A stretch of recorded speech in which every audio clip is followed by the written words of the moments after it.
प्यारे भाई बहनों, मैं पास बशीर मसीह पैलेस रीजा नगर तुहाडी सेवा विच फिर हाज़र हाँ कि तुहाडे सबना लई मेरे दिली दुआ है कि प्रभु तुहानू बहुत वड्डी बरकत देवे, क्योंकि इन्हां दिनां दे अंदर वचन सुनना बड़ा मुबारक है। ते मैं तुहानू याद करदा दुआवां विच जद तुसी वचन सुनदे हो और कमेंट भी करदे हो, और इहदे लई मैं प्रभु दा धन्नवाद करदा हाँ। और प्रभु अज दे दिन भी जद असीं 20 मई दे विच खड़े हाँ, 20 मई 2020 के अंदर प्रभु तुहानू ढेर सारी बरकत देवे। अज दा साडा टॉपिक है पवित्र बाइबल के अंदरों रूत तीसरा अध्याय। टॉपिक है यहोवा बलदी हुई झाड़ी अते मूसा। मैं इस करके तुहानू पुराने नेम तो शुरू करके नवे नेम विच लैके आउंदा हाँ, क्योंकि पुरानी नेम की कलीसिया ते नवे नेम की कलीसिया जिहड़ी है, और पुराने नेम विच यहोवा देहधारी नहीं है, लेकिन नवे नेम के विच देह विच आया हुआ यहोवा परमेश्वर। प्रभु बड़ी बरकत देवे। तो असीं शुरू करते हाँ अज के संदेश। कोच की किताब उसका तीसरा अध्याय पहलियां आयतां तो तुहाडे सन्मुख पढ़ना चाहुंदा हाँ। और लिखा है, मूसा अपने सौहरे जिथरू मदियानी पुजारी की इज्जत नूं चारदा सी। उसने इज्जत नूं उजाड़ दे पिछली वाल हक दिता, अते वो परमेश्वर दे हुरेब दे पहाड़ दे कोल आए। तां यहोवा दे दूत ने एक झाड़ी विचों अग दी लाट विच उस नूं दर्शन दिता। जां उसने देखा, भाई वेखो वो झाड़ी अग विच बढ़ रही सी, पर भस्म नहीं सी हुंदी। तां मूसा ने आख्या, मैं एक पासे दी हो के जावांगा और इस वड्डे नज़ारे नूं वेखांगा कि क्यों ये झाड़ी नहीं बलदी। मेरे अजीजों, मैं पिछले संदेशों में एक दस रहा सी कि कदे खुदा जिथे मनुखा नूं चुनदा है, उत्थे वो पहाड़ां नूं भी चुन लैंदा, क्योंकि रुख मनुख ते पहाड़ नदियां नाले सारे के सारे साडे खुदा यीशु मसीह दे। प्रभु तुहानू बहुत वड्डी बरकत देवे। मूसा अपने सेवक नूं मूसा सेवक जो यहोवा उसनूं चुनन वास्ते आया, यहोवा ने अपने सेवक मूसा नूं चुनन वास्ते आसमान तो थले आया।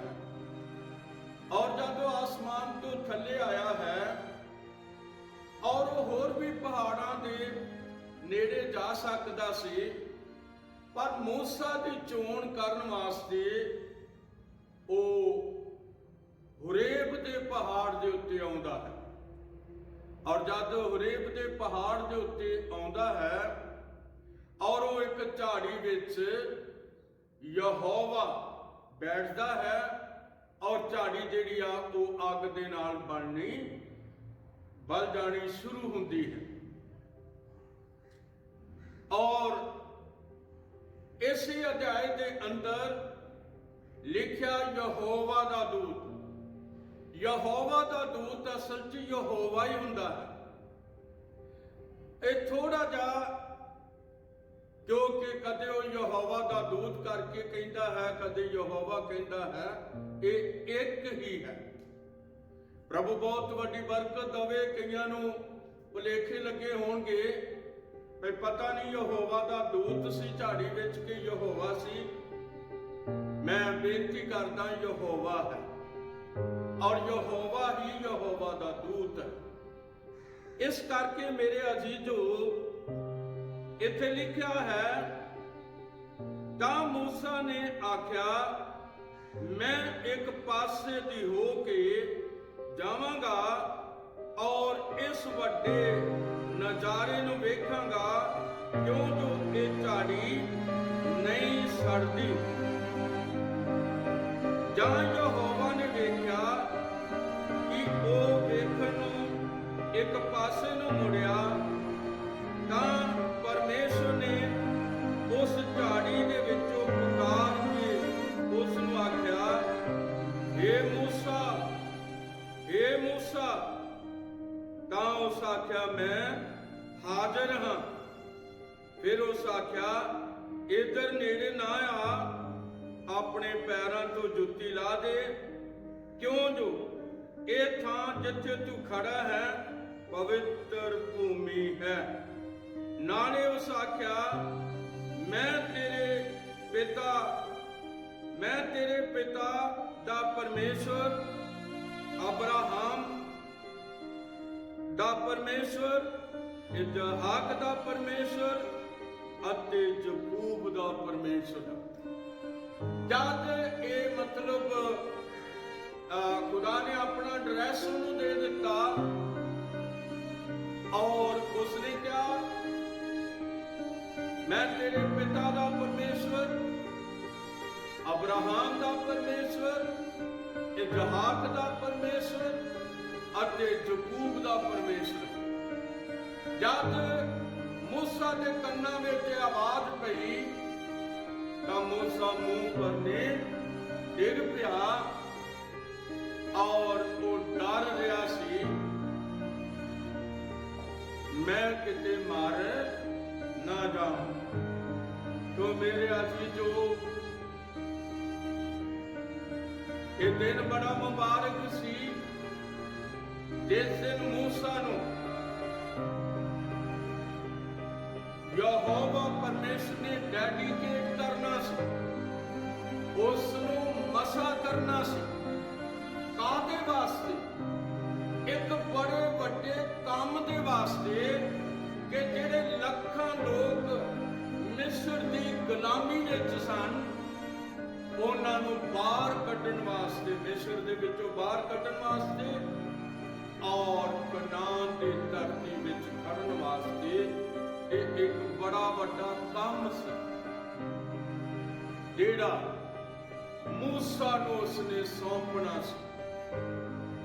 ਔਰ ਇਹ ਕੰਮ ਏਡਾ ਵੱਡਾ ਹੋ ਨਹੀਂ ਸੀ ਸਕਦਾ ਜਿੰਨਾ ਚਿਰ ਖੁਦਾ ਨੂੰ ਦੋ ਚਿੰਨ ਨਹੀਂ ਸੀ ਦਿੰਦਾ।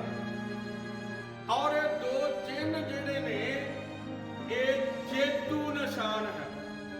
ਜਦੋਂ ਕਿਸੇ ਨੂੰ ਵੀ ਤੁਸੀਂ ਜਿੱਤਿਆ ਹੋਇਆ ਵੇਖੋਗੇ, ਭਾਈ ਭਾਜਪਾ ਜਿੱਤ ਗਈ, ਕਾਂਗਰਸ ਜਿੱਤ ਗਈ, ਜੋ ਕਿੰਨੀਆਂ ਉਂਗਲਾਂ ਖੜੀਆਂ ਕਰਦੇ ਨੇ, ਦੋ ਉਂਗਲਾਂ ਖੜੀਆਂ ਕਰਦੇ। ਇਹ ਦੋ ਚਿੰਨ ਜਿਹੜੇ ਨੇ ਇਹ ਅਸਲ ਵਿੱਚ मूसा ਨੂੰ ਦਿੱਤੇ ਗਏ ਸਨ ਔਰ मूसा ਹਮੇਸ਼ਾ ਜੇਤੂ ਰਿਹਾ ਅਤੇ ਹਾਰਿਆ ਨਹੀਂ ਸੀ। ਮੇਰੇ ਅਜੀਜ਼ੋ, ਪ੍ਰਭੂ ਤੁਹਾਨੂੰ ਬਹੁਤ ਵੱਡੀ ਬਰਕਤ ਦੇਵੇ। तो ਅਸੀਂ ਅੱਗੇ ਵਧਦੇ ਹਾਂ और लिखत कहती है कि 5वीं आयत, फिर उस आख्या इधर नेड़े ना आ, अपने पैरों तो जुत्ती ला दे, क्यों जो ए थां जिथे तू खड़ा है ਪਵਿੱਤਰ ਭੂਮੀ ਹੈ।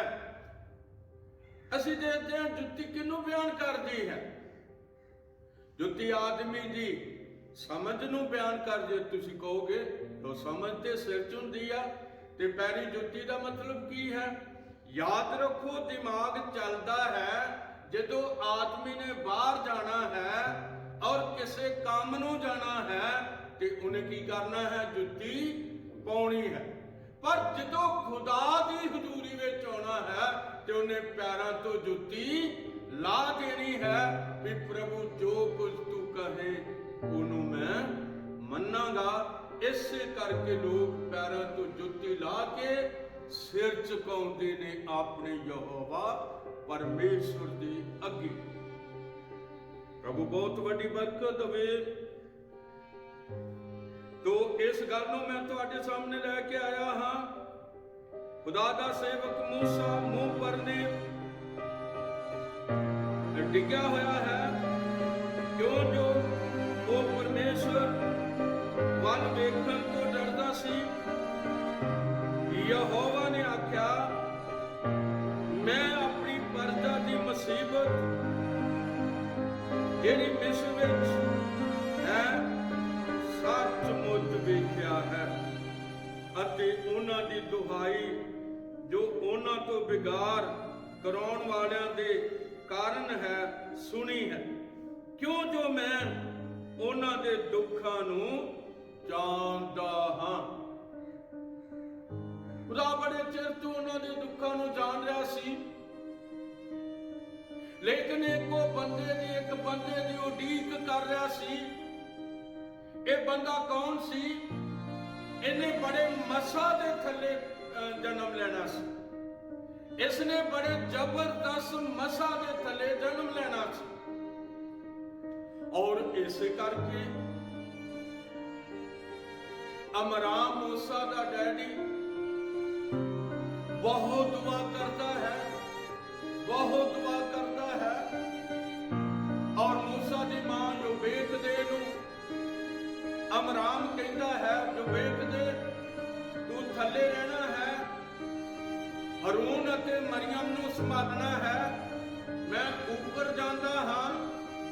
ਔਰ ਜੇ ਮੇਰੀਆਂ ਖੁਦਾ ਦੇ ਅੱਗੇ ਡਾਟਾਂ ਵੀ ਨਿਕਲ ਗਈਆਂ ਤੇ ਤੂੰ ਉੱਪਰ ਨਾ ਆਵੀਂ। ਇਸੇ ਦੌਰਾਨ ਮੂਸਾ ਕਿੱਥੇ ਸੀ? ਹੱਥ ਉਠਾ ਕੇ ਕਹਿੰਦਾ ਯੋਬੇਕਦੀ ਦੀ ਮਤਲਬ ਕੁੱਖ ਵਿੱਚ ਸੀ। ਬੜੇ ਮਸਾ ਦੇ ਥੱਲੇ ਇਸ ਆਦਮੀ ਦਾ ਜਨਮ ਹੋਇਆ ਹੈ, ਔਰ ਇਹਨੂੰ ਮਿਸਰ ਦੇ ਵਿੱਚ ਬੜਾ ਵੱਡਾ ਅਹੁਦਾ ਮਿਲਿਆ, ਸਾਰਾ ਕੁਝ ਹੋਇਆ। ਮੈਂ ਸਾਰਾ ਕੁਝ ਦੱਸਣਾ ਨਹੀਂ ਚਾਹੁੰਦਾ। ਤੋ ਯਾਦ ਰੱਖੋ, ਇੱਥੋਂ ਤੱਕ ਕਿ ਇਹਨੂੰ ਹਥਿਆਰ ਚਲਾਉਣੇ ਔਰ ਪੜ੍ਹਾਈ ਲਿਖਾਈ ਇਹ ਸਾਰੀ ਮੂਸਾ ਦੇ ਕੋਲ ਸੀ। ਪਰ ਖੁਦਾ ਪਹਿਲਾਂ ਅਗਲੇ ਦੀ ਸਮਝ ਕੱਢ ਕੇ ਉਹਦੇ ਵਿੱਚੋਂ ਫੇਰ ਖੁਦਾ ਆਪਣਾ ਵਚਨ ਉਹਦੇ ਅੰਦਰ ਪਾਉਂਦਾ ਹੈ। ਇਹ ਹੋ ਨਹੀਂ ਸਕਦਾ ਵੀ ਆਦਮੀ ਦੀ ਸਮਝ ਵੀ ਕੰਮ ਕਰਦੀ ਹੋਵੇ ਤੇ ਖੁਦਾ ਦਾ ਮਤਲਬ ਆਤਮਾ ਵੀ ਕੰਮ ਕਰੇ, ਨਹੀਂ। ਕਈ ਵਾਰੀ ਜਦੋਂ ਖੁਦਾ ਦਾ ਆਤਮਾ ਨਬੀਆਂ ਦੇ ਉੱਤੇ ਆਉਂਦਾ ਹੈ ਕਿ ਉਹ ਆਪਣੀਆਂ ਗੱਲਾਂ ਭੁੱਲ ਜਾਂਦੇ ਨੇ, ਔਰ ਫਿਰ ਉਹਨਾਂ ਦੇ ਵਿੱਚੋਂ ਦੀ ਖੁਦਾ ਬੋਲਣਾ ਸ਼ੁਰੂ ਕਰ ਦਿੰਦਾ ਹੈ। ਰੱਬ ਢੇਰ ਸਾਰੀ ਬਰਕਤ ਦੇਵੇ। ਮੂਸਾ ਹੁਣ ਡਰ ਰਿਹਾ ਹੈ, ਬਹੁਤ ਕੰਬ ਰਿਹਾ ਹੈ, ਔਰ ਕਹਿ ਰਿਹਾ ਹੈ, ਆਪਣਾ ਮੂੰਹ ਢੱਕ ਰਿਹਾ ਹੈ, ਔਰ ਯਹੋਵਾ ਪਰਮੇਸ਼ਰ ਆਪਣਾ ਡਰੈਸ ਉਹਨੂੰ ਦੇ ਰਿਹਾ ਹੈ। ਉਹ ਕਹਿ ਰਿਹਾ ਹੈ, ਉਹ ਕੀ ਕਹਿ ਰਿਹਾ ਹੈ? ਉਹ ਕਹਿ ਰਿਹਾ ਹੈ, ਮੈਂ ਤੇਰੇ ਪਿਤਾ ਦਾ ਪਰਮੇਸ਼ਰ ਹਾਂ, ਅਬਰਾਹਾਮ ਦਾ ਪਰਮੇਸ਼ਰ ਹਾਂ, ਇਜ਼ਹਾਕ ਦਾ ਪਰਮੇਸ਼ਰ ਹਾਂ, ਅਤੇ ਯਾਕੂਬ ਦਾ ਪਰਮੇਸ਼ਰ ਹਾਂ। ਉਹਨੇ ਆਪਣਾ ਮੂੰਹ ਢੱਕ ਲਿਆ। ਖੁਦਾ ਨੇ ਜਿਹੜਾ ਉਹਦੇ ਕੋਲ ਕੰਮ ਕਰਾਉਣਾ ਹੈ, ਉਸ ਕੰਮ ਦੇ ਬਾਰੇ ਯਹੋਵਾ ਪਰਮੇਸ਼ਰ ਉਹਦੇ ਨਾਲ ਗੱਲ ਕਰਦਾ ਹੈ, ਔਰ ਲਿਖਿਆ ਹੈ ਜਦੋਂ ਗੱਲ ਕਰ ਰਿਹਾ ਹੈ ਤੇ 8ਵੀਂ ਆਇਤ ਵਿੱਚ ਲਿਖਿਆ, ਅਤੇ ਮੈਂ ਉਤਰਿਆ ਹਾਂ। मूसा मैं उतरिया हाँ, आसमान तो उतरिया हाँ, ਤਾਂ ਜੋ ਉਹਨਾਂ ਨੂੰ ਮਿਸਰੀਆਂ ਦੇ ਹੱਥੋਂ ਛੁਡਾਵਾਂ ਅਤੇ ਉਸ ਧਰਤੀ ਵਿੱਚੋਂ ਕੱਢ ਕੇ ਅੱਛੀ ਅਤੇ ਮੋਕਲੀ ਧਰਤੀ ਵਿੱਚ ਜਿੱਥੇ ਦੁੱਧ ਅਤੇ ਸ਼ਹਿਦ ਵਗਦਾ ਹੈ, ਅਰਥਾਤ ਕਨਾਨੀਆਂ, ਹਿੱਤੀਆਂ, ਅਮੋਰੀਆਂ, ਫਰਿਜ਼ੀਆਂ, ਹਵੀਆਂ ਅਤੇ ਜਫੂਸੀਆਂ ਦੇ ਥਾਂ ਵਿੱਚ ਉਤਾਂ ਲੈ ਕੇ ਆਵਾਂ। ਪ੍ਰਭੂ ਤੁਹਾਨੂੰ ਬਹੁਤ ਵੱਡੀ ਬਰਕਤ ਦੇਵੇ, ਕਿਉਂਕਿ ਉਹਨੇ ਵਾਅਦਾ ਕੀਤਾ ਹੋਇਆ ਸੀ। ਜਿਹਦੇ ਨਾਲ ਵਾਅਦਾ ਕੀਤਾ ਹੈ ਕਿ ਤੇਰੀ ਅੰਸ਼ ਨੂੰ ਮੈਂ ਮਿਸਰ ਵਿੱਚ ਲੈ ਕੇ ਜਾਵਾਂਗਾ, ਫਿਰ ਉੱਥੋਂ ਲੈ ਕੇ ਆਵਾਂਗਾ। ਕਿਹਦੇ ਨਾਲ ਵਾਅਦਾ ਹੈ? ਹੱਥ ਉਠਾ ਕੇ ਕਹਿੰਦੇ ਆ, ਅਬਰਾਹਮ ਨਾਲ ਵਾਅਦਾ ਹੈ। ਅਬਰਾਹਮ ਨਾਲ ਵਾਅਦਾ ਹੈ। ਔਰ ਕਦੋਂ ਵਾਅਦਾ ਹੈ? ਜਦੋਂ ਅਜੇ ਕੀ ਕਹਿਣਾ, ਇਜ਼ਹਾਕ ਪੈਦਾ ਵੀ ਨਹੀਂ ਹੋਇਆ।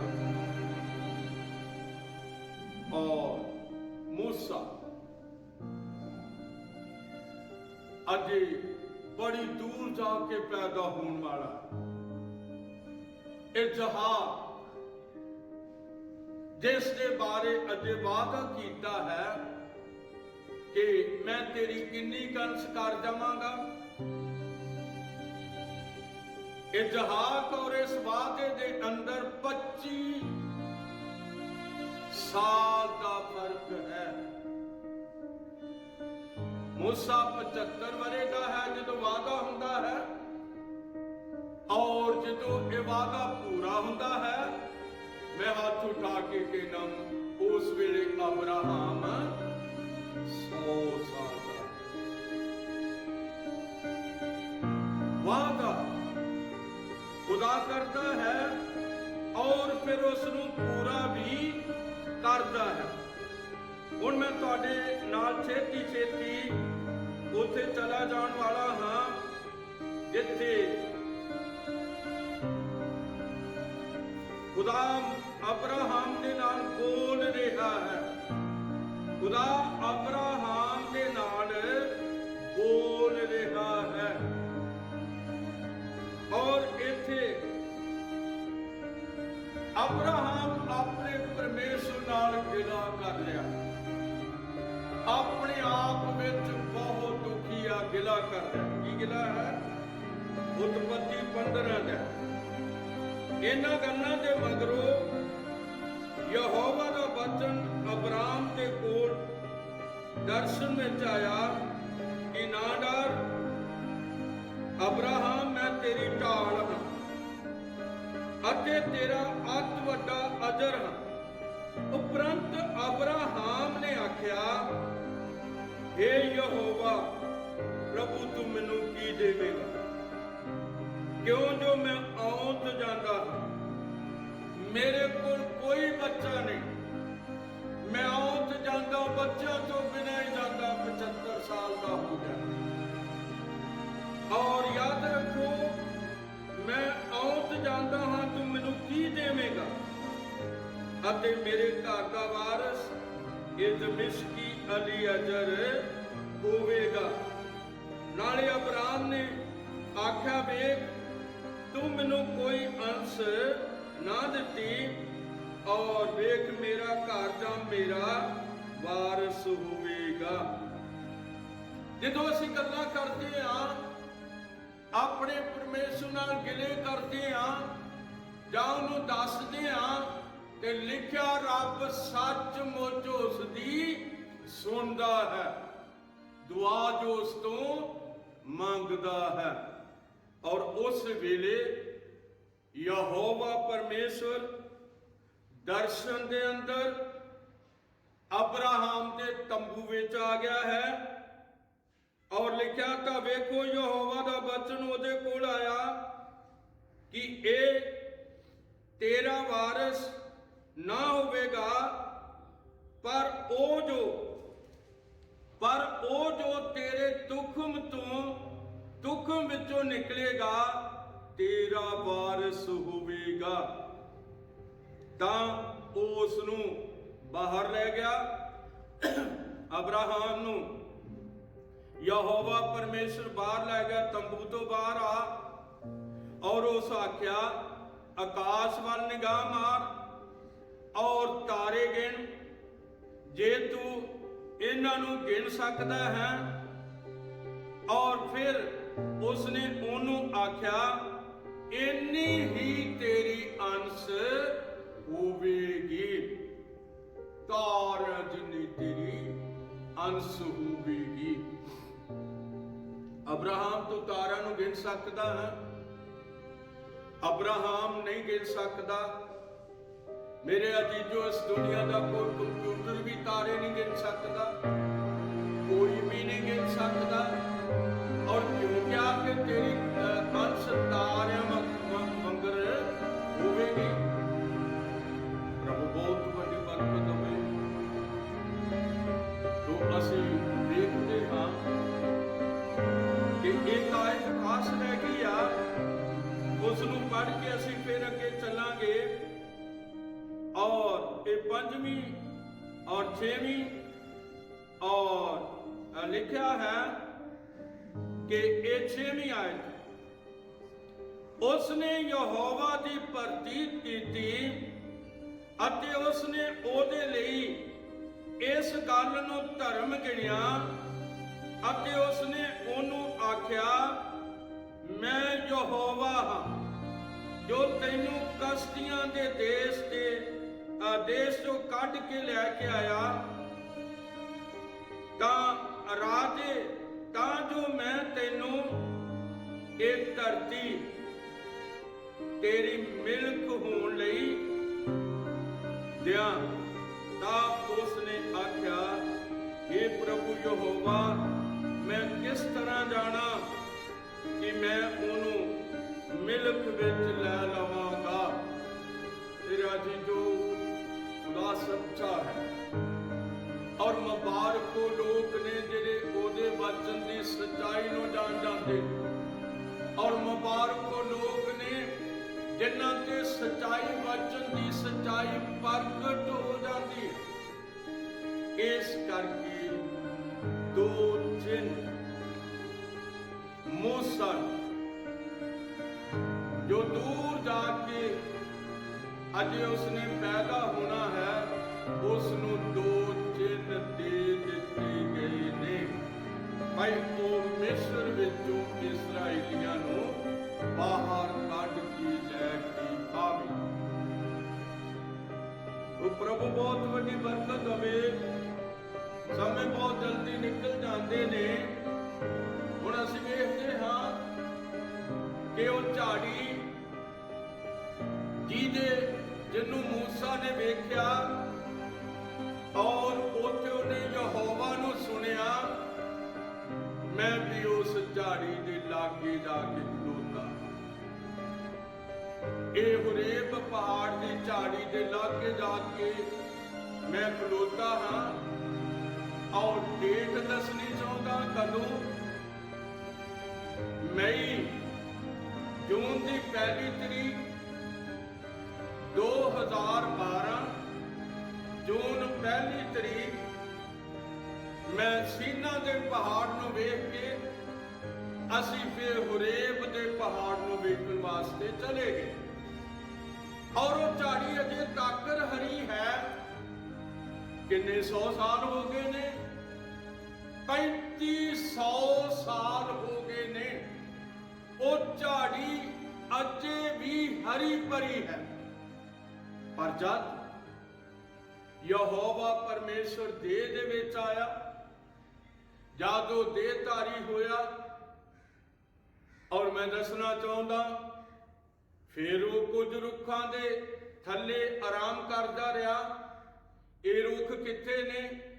ਇਹ ਰੁੱਖ ਗੈਤਸਮਨੀ ਬਾਗ ਦੇ ਰੁੱਖ ਨੇ। ਕਿਉਂਕਿ ਮੈਂ ਯਰੂਸ਼ਲਮ ਨੂੰ ਘੁੰਮ ਕੇ ਵੇਖਿਆ ਹੈ ਔਰ ਉਹਦੇ ਪਹਾੜਾਂ ਨੂੰ ਵੈਸਟਰਨ ਵੇਲੰਗਵਾਲ ਔਰ ਜੈਤੂਨ ਦਾ ਪਹਾੜ ਉਹਦੇ ਤੋਂ ਥੱਲੇ ਗੈਤਸਮਨੀ ਦਾ ਪਹਾੜ ਔਰ ਜੈਤੂਨ ਦਾ ਪਹਾੜ, ਜਿੱਥੋਂ ਖੁਦਾਵੰਦ ਯਿਸੂ ਮਸੀਹ ਮੁਰਦਿਆਂ ਚੋਂ ਜੀ ਉੱਠ ਕੇ 120 ਦੀ ਜਮਾਤ ਨੂੰ ਪ੍ਰਚਾਰ ਕਰ ਰਿਹਾ ਸੀ। ਔਰ ਪ੍ਰਚਾਰ ਕੀ ਸੀ? ਪ੍ਰਚਾਰ ਸੀ ਰਸੂਲਾਂ ਦੇ ਕਰਤੱਵ 1 ਦੀ 8।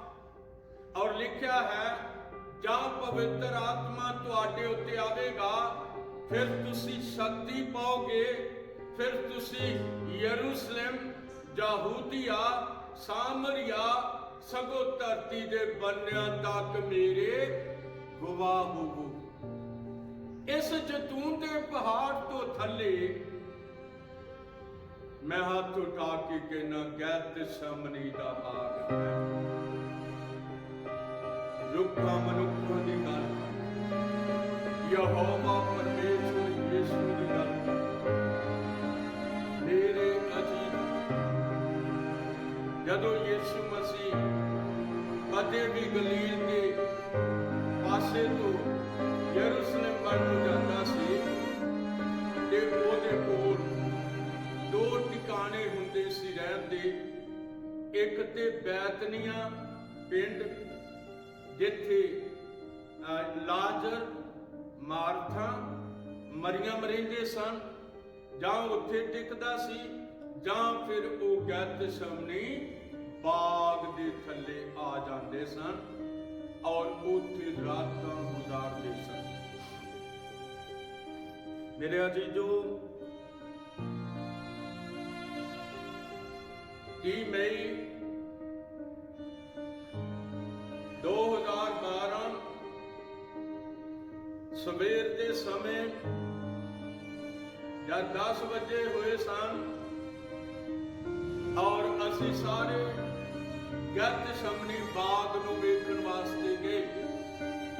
ਔਰ ਜਦੋਂ ਗੈਤਸਮਨੀ ਬਾਗ ਨੂੰ ਮੈਂ ਵੇਖਿਆ, ਅਜੇ ਵੀ ਮੇਰੇ ਮੋਬਾਈਲ ਦੇ ਵਿੱਚ ਗੈਤਸਮਨੀ ਬਾਗ ਦੀਆਂ ਤਸਵੀਰਾਂ ਨੇ, ਵੀਡੀਓ ਨੇ, ਔਰ ਮੈਂ ਗੱਲਾਂ ਕਰ ਰਿਹਾ ਸੀ ਉਹਨਾਂ ਰੁੱਖਾਂ ਦੇ ਨਾਲ ਜਿਹੜੇ ਗੈਤਸਮਨੀ ਬਾਗ ਵਿੱਚ ਨੇ। ਮੈਂ ਕਹਿ ਰਿਹਾ ਸੀ, ਇਹ ਗੈਤਸਮਨੀ ਦੇ ਰੁੱਖੋ, ਜੈਤੂਨ ਦੇ ਬੂਟਿਓ, ਤੁਹਾਨੂੰ ਉਗਾਉਣ ਵਾਲਾ ਔਰ ਤੁਹਾਨੂੰ ਅੱਜ ਤੱਕ ਕਾਇਮ ਰੱਖਣ ਵਾਲਾ ਮਸੀਹ ਯਿਸੂ, ਜਿਹੜਾ ਤੁਹਾਡੇ ਛਾਂ ਦੇ ਥੱਲੇ ਆਰਾਮ ਕਰਦਾ ਹੈ। ਤੁਸੀਂ ਅੱਜ ਤੱਕ ਵੀ ਹਰੇ ਭਰੇ ਹੋ। ਇਸ ਕਰਕੇ ਮੈਂ ਦੱਸਣਾ ਚਾਹੁੰਦਾ ਕਿ ਜੈਤੂਨ ਦਾ ਬਾਗ, ਜੈਤੂਨ ਇੱਕ ਪਹਾੜ ਹੈ। ਜੈਤੂਨ ਇੱਕ ਪਹਾੜ ਹੈ ਔਰ ਉਹਦੇ ਥੱਲੇ ਗੈਤਸਮਨੀ ਦਾ ਬਾਗ ਹੈ। ਔਰ ਇਹ ਬਾਗ ਜਿਹੜਾ ਹੈ, ਇਹਦਾ ਨਾਮ ਬਾਗ ਹੈ, ਪਰ ਇੱਥੇ ਸਾਰੇ ਪੇੜ ਜਿਹੜੇ ਨੇ, ਸਾਰੇ ਪੌਦੇ ਜਿਹੜੇ ਨੇ, ਸਾਰੇ ਰੁੱਖ ਜਿਹੜੇ ਨੇ, ਉਹ ਜੈਤੂਨ ਦੇ ਰੁੱਖ ਨੇ ਔਰ ਉਹਨਾਂ ਦੇ ਮੁੱਢ ਬੜੇ ਬੜੇ ਵੱਡੇ ਹੋ ਗਏ ਹੋਏ ਨੇ। ਔਰ ਮੈਂ ਉਹਨਾਂ ਦੀਆਂ ਤਸਵੀਰਾਂ ਖਿੱਚੀਆਂ, ਮੇਰੀਆਂ ਅੱਖਾਂ ਵਿੱਚ ਅੱਥਰੂ ਸਨ ਜਦੋਂ ਮੈਂ ਗੈਤਸਮਨੀ ਬਾਗ ਦੇ ਇੱਕ ਕੋਨੇ ਦੇ ਉੱਤੇ ਖਲੋਤਾ ਹੋਇਆ ਸੀ ਔਰ ਮੇਰੇ ਨਾਲ ਹੋਰ ਵੀ ਵਿਦੇਸ਼ੀ ਲੋਕ, ਅਫਰੀਕਾ ਦੇ, ਯੂਰਪ ਦੇ ਹੋਰ ਵੀ ਲੋਕ ਉੱਥੇ ਗੈਤਸਮਨੀ ਬਾਗ ਨੂੰ ਵੇਖ ਰਹੇ ਸਨ। ਮੇਰੇ ਅਜੀਜ਼ੋ, ਮੈਂ ਝਾੜੀ ਨੂੰ ਦੇਖਿਆ ਹੈ ਜਿਹੜੀ ਹੁਰੇਬ ਦੇ ਪਹਾੜ ਦੇ ਉੱਤੇ ਹੈ ਔਰ ਮੈਂ ਉਹਨੂੰ ਦੇਖਿਆ ਔਰ ਸਾਡੇ ਗਾਈਡ ਮਿਸਟਰ ਨਾਸਰ ਨੇ, ਜੋ ਮਿਸਰ ਦੇ ਰਹਿਣ ਵਾਲੇ ਸਨ, ਉਹਨਾਂ ਨੇ ਦੱਸਿਆ ਕਿ ਇਸ ਝਾੜੀ ਦੇ ਵਿੱਚੋਂ ਕੁਝ ਮਤਲਬ ਪੁੱਟ ਕੇ ਉਹਨਾਂ ਨੇ ਯਰੂਸ਼ਲਮ ਅਮਰੀਕਾ ਵਿੱਚ ਜਿਹੜਾ ਬਣਾਇਆ ਹੈ, ਇਸਰਾਈਲੀਆਂ ਨੇ ਉੱਥੇ ਜਾ ਕੇ ਲਾਉਣ ਦੀ ਕੋਸ਼ਿਸ਼ ਕੀਤੀ ਆ, ਪਰ ਇਹ ਬੂਟੇ ਉੱਥੇ ਸੁੱਕ ਜਾਂਦੇ। ਇੱਥੇ ਕਿਉਂ ਹਰੇ ਨੇ? ਕਿਉਂਕਿ ਇੱਥੇ ਉਹਨਾਂ ਬੂਟਿਆਂ ਦੇ ਅੰਦਰ ਮੱਸਾ ਸੀਗਾ ਔਰ ਯਹੋਵਾ ਦਾ ਮੱਸਾ ਸੀ। ਇਸ ਕਰਕੇ ਮੇਰੇ ਅਜੀਜ਼ੋ, ਜਿੱਥੇ ਝਾੜੀ ਅੱਜ ਤੱਕ ਹਰੀ ਹੈ, ਇਸ ਕਰਕੇ ਅੱਜ ਤੱਕ मूसा ਦੀ ਕਹਾਣੀ ਵੀ ਕੋਚ ਤੀਸਰੇ ਅਧਿਆਏ ਦੇ ਅੰਦਰ ਅੱਜ ਵੀ ਕਾਇਮ ਹੈ। ਔਰ ਜਿੱਥੇ ਯਿਸੂ ਮਸੀਹ ਉਹਨਾਂ ਜੈਤੂਨ ਦੇ ਰੁੱਖਾਂ ਦੇ ਥੱਲੇ ਗੈਤਸਮਨੀ ਬਾਗ ਵਿੱਚ ਆਰਾਮ ਕਰਦਾ ਸੀ, ਅਸੀਂ ਵੇਖਦੇ ਹਾਂ ਉਹ ਰੁੱਖ ਅਜੇ ਵੀ ਹਰੇ ਭਰੇ ਨੇ, ਹਿਸਟੋਰੀਕਲ ਨੇ, ਔਰ ਯਾਦ ਰੱਖੋ ਸੁੱਕੇ ਨਹੀਂ ਗਏ ਔਰ ਅਜੇ ਵੀ ਹਰੇ ਨੇ। ਔਰ ਜੇ ਕੋਈ ਮਨੁੱਖ ਆਪਣਾ ਜੀਵਨ ਯਿਸੂ ਮਸੀਹ ਨੂੰ ਦੇ ਦੇਵੇ ਤੇ ਉਹ ਵੀ ਸਦਾ ਤੱਕ ਜਿਉਂਦਾ ਰਹੇਗਾ ਔਰ ਕਦੇ ਵੀ ਉਹਦੀ ਉਮਰ ਦੇ ਦਿਨ ਕੱਟਣਗੇ ਨਹੀਂ, ਕਿਉਂਕਿ ਖੁਦਾ ਸਦਾ ਸਦਾ ਦੀ ਦੇ ਦੇਵੇਗਾ, ਕਿਉਂਕਿ ਉਸਨੇ ਕਿਹਾ ਜੀਵਨ ਦੀ ਰੋਟੀ ਔਰ ਜੀਵਨ ਦੀ ਰੋਟੀ ਖੁਦਾ ਦਾ ਹੈ। ਆਓ ਅਸੀਂ ਇਸ ਵਚਨ ਦੇ ਲਈ ਆਪਣਾ ਮਨ ਕਰੀਏ ਔਰ ਦੁਆ ਕਰੀਏ, हे मेरे प्रभु मैनू ये जीवन रोटी दे जो तेरा जिंदा वचन है, जो तेरे मुंह तो निकले। प्रार्थना करें। साडे प्रभु यीशु मसीह तेरा बहुत बहुत धन्यवाद करते हाँ प्रभु, तेरे बड़े शुक्रगुजार हाँ कि अज का छोटा संदेश यहोवा, झाड़ी और मूसा प्रभु तू अज का छोटा संदेश दे दिता। तेरा धन्यवाद होवे प्रभु यीशु मसीहा, तेरा वचन इन्ना मिठा, इन्ना सर्व शक्तिमान है कि प्रभु ये कदे टल नहीं सकता। अज